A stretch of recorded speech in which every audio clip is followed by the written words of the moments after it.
तो चलिए इस वीडियो में हम देखते हैं कि आईसीडीएस के तरफ से डीबीटी के पोर्टल पर एक जो नया अपडेट करके ऑप्शन को जोड़ा गया है, उस ऑप्शन से हम सब क्या कर सकते हैं। सभी सेविका के लिए वो ऑप्शन किस काम के लिए दिया गया है, तो चलिए अब हम उसको समझते हैं। उसके लिए सबसे पहले हम अपने मोबाइल के नेट को ऑन कर लेते हैं। नेट को ऑन करने के बाद अपने फ़ोन के गूगल या क्रोम दोनों में से किसी भी एक वेब एप्लीकेशन को खोल लेते हैं। तो चलिए हम क्रोम को खोल लेते हैं। क्रोम खोलने के बाद हमारे सामने इस तरह का पेज दिखाई देता है। तो हम इस पेज के सर्च बॉक्स में लिखते हैं icdsonline.bih.nic.in।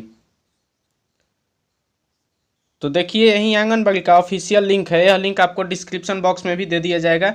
आप डायरेक्ट डिस्क्रिप्शन में लिंक पर क्लिक करके यहाँ पर पहुँच सकते हैं। तो चलिए हम लिंक पर क्लिक करते हैं। क्लिक करने के बाद में देखिए हमारे सामने इस तरह का पेज खुल जाता है। तो नीचे में जो ऑप्शन दिखाई दे रहा है हम लोग को के लिए यहाँ क्लिक करें, हम इस पर क्लिक कर देते हैं। क्लिक करने के बाद में हमारे सामने इस तरह का पेज दिखाई देता है। देखिए इस पेज के सबसे ऊपर में एक डिपार्टमेंट लॉगिन का ऑप्शन आता है, हम इस पर क्लिक करते हैं। क्लिक करने के बाद में देखिए हमारे सामने इस तरह का पेज खुल जाता है। तो देखिए इस पेज में अब हम लोग नीचे की तरफ जो लॉगिन का प्रकार में लेडी सुपरवाइजर दिया है, हम लोग यहाँ से अपना आंगनबाड़ी चुन लेते हैं। आंगनबाड़ी को चुनने के बाद में फिर से नीचे आएंगे हम। नीचे आने के बाद में देखिए हमसे यूज़र आईडी और यहाँ पर ओटीपी मांगा जाएगा। तो सभी सेविका का अपना अलग अलग एक यूज़र आईडी और 4 अंकों का एक ओटीपी होता है। तो आप अपना यहाँ पर आंगनबाड़ी का यूज़र आईडी और ओटीपी को डाल लेंगे। तो चलिए हम अपना यूज़र आईडी और ओटीपी को डालते हैं। तो देखिए हमने अपना यूज़र आईडी और ओटीपी को डाल लिया है। यूज़र आईडी और ओटीपी को डालने के बाद में आपको ये ग्रीन कलर का जो कैप्चा कोड लिखा हुआ दिखाई दे रहा है RFTU, आपको इस बॉक्स में दर्ज करना है। कैप्चा कोड जिस तरह से दिया होगा आप उस तरह से कैप्चा कोड को भर लेंगे। कैप्चा कोड को भरने के बाद में आप लॉगिन करे पर क्लिक कर देंगे। जैसे ही आप लॉगिन करे पर क्लिक करते हैं, देखिए आपके सामने इस तरह का पेज खुल जाता है।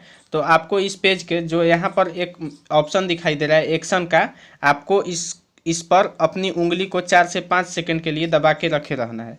जैसे ही आप अपनी उंगली को दबा के रखेंगे आपके सामने इस तरह का पेज खुल जाएगा। तो आप इधर कहीं साइड में खाली जगह पर इस पेज के क्लिक कर दीजिएगा। क्लिक करने के बाद में वो पेज हट जाएगा और देखिए नीचे में एक नया पेज हमको दिखाई दे रहा है। तो देखिए इसी में एक आईसीडीएस ने एक नया ऑप्शन को जोड़ा हुआ है जो R5 करके है। यहाँ पर दिया हुआ है सेंड OTP टू बेनिफिशरी।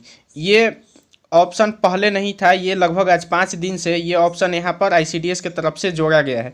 तो आज हम इसी ऑप्शन के बारे में बात करेंगे कि ये ऑप्शन क्यों दिया गया है और इसके क्या क्या फ़ायदे हो सकते हैं। तो चलिए सबसे पहले हम इसको खोल लेते हैं। हम जो R5 का ये जो ऑप्शन दिया हुआ है हम इस पर क्लिक करते हैं। क्लिक करने के बाद में देखिए हमारे सामने इस तरह का पेज खुल जाता है। तो देखिए सबसे पहले तो आप यहाँ से ये जान लीजिए कि सबसे पहले आपको एक फ़ायदा होने वाला है कि लाभार्थी का यहाँ से मोबाइल नंबर का पता चल जाएगा।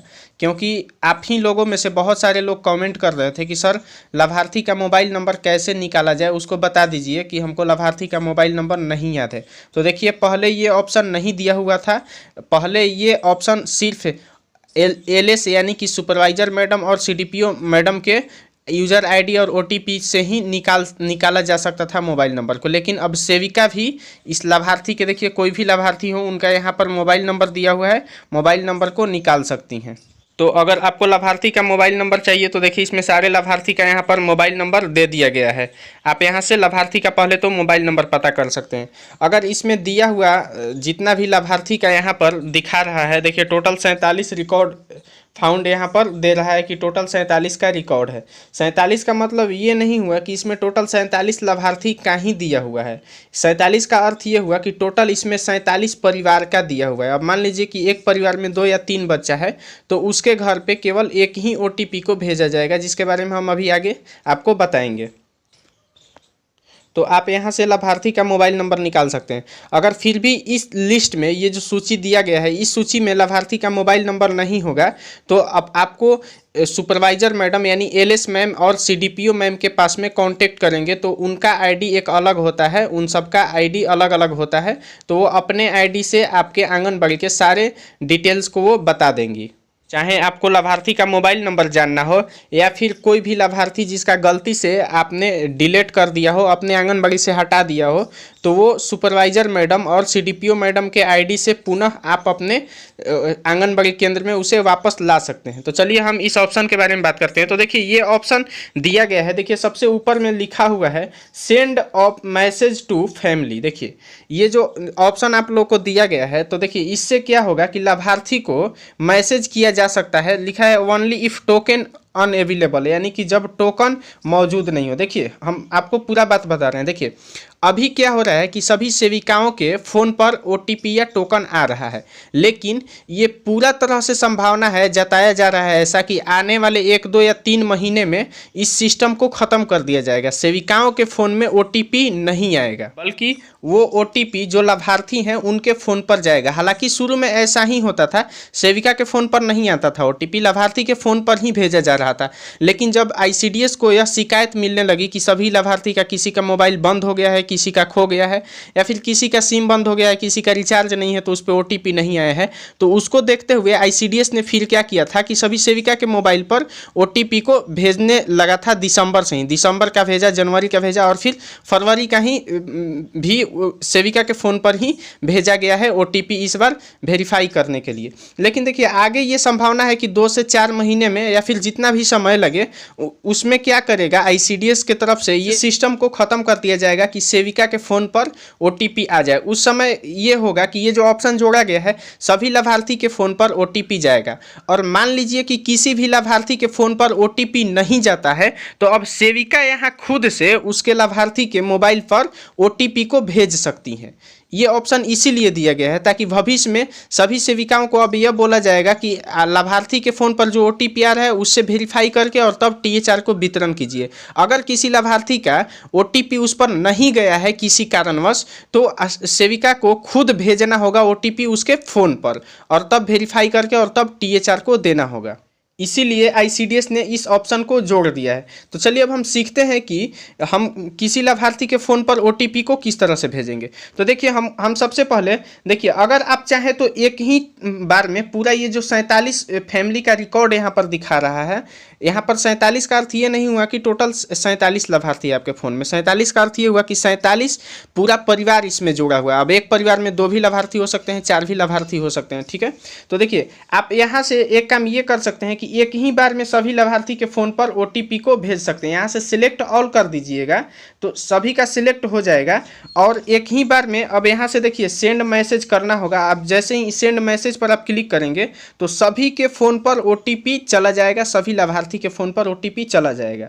लेकिन अगर हमको मान के चलिए सभी लाभार्थी के फ़ोन पर ओटीपी नहीं भेजना है, क्योंकि देखिए ऊपर में ही ऑप्शन में कह दे रहा है कि ओनली इफ़ टोकन अनअवेलेबल, यानी कि जब उसके मोबाइल पर टोकन नहीं गया है, उसके मोबाइल पर टोकन मौजूद नहीं है, तब आपको ये वाला काम करना है।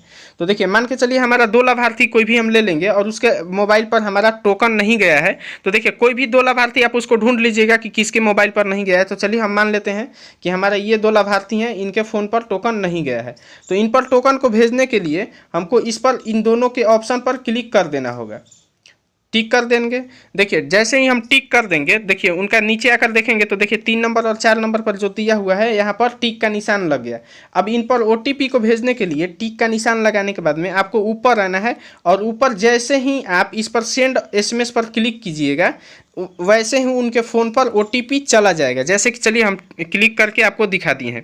तो देखिए यहाँ पर दे दिया है कि टू सेंड सक्सेसफुली, यानी कि 2 लाभार्थी के फ़ोन पर ओटीपी को भेज दिया गया है सफलतापूर्वक। अब उनके फ़ोन पर ओटीपी चला गया है। अब वो लोग ओटीपी को लेकर के आंगनबाड़ी केंद्र में आएंगे और अपना राशन फिर वेरीफाई करा करके यहाँ से ओटीपी और अपना राशन ले जाएंगे। तो देखिए ये भविष्य का काम है कि हो सकता है कि 1 महीने, 2 महीने या 4 महीने या 6 महीने में आईसीडीएस की तरफ से यही नियम लागू हो कि सभी लाभार्थी के फ़ोन पर ही ओटीपी को भेजा जाए और जिन लाभार्थी के फ़ोन पर ओटीपी नहीं आ रहा है सेविका को खुद से इसी तरह से उस पर ओटीपी को भेजना होगा। तो उम्मीद करते हैं कि यह जानकारी आपको बिल्कुल समझ में आ गई होगी। अगर फिर भी आपको इसमें समझ में कुछ नहीं आ रहा है तो आप हमें कमेंट कर सकते हैं या फिर हमारा टेलीग्राम चैनल ज्वाइन करके आप वहां से हमसे प्रश्न को पूछ सकते हैं। हम जल्द से जल्द आपके प्रश्न का जवाब देने का कोशिश करेंगे। इस वीडियो को देखने के लिए आपका धन्यवाद। जय हिंद।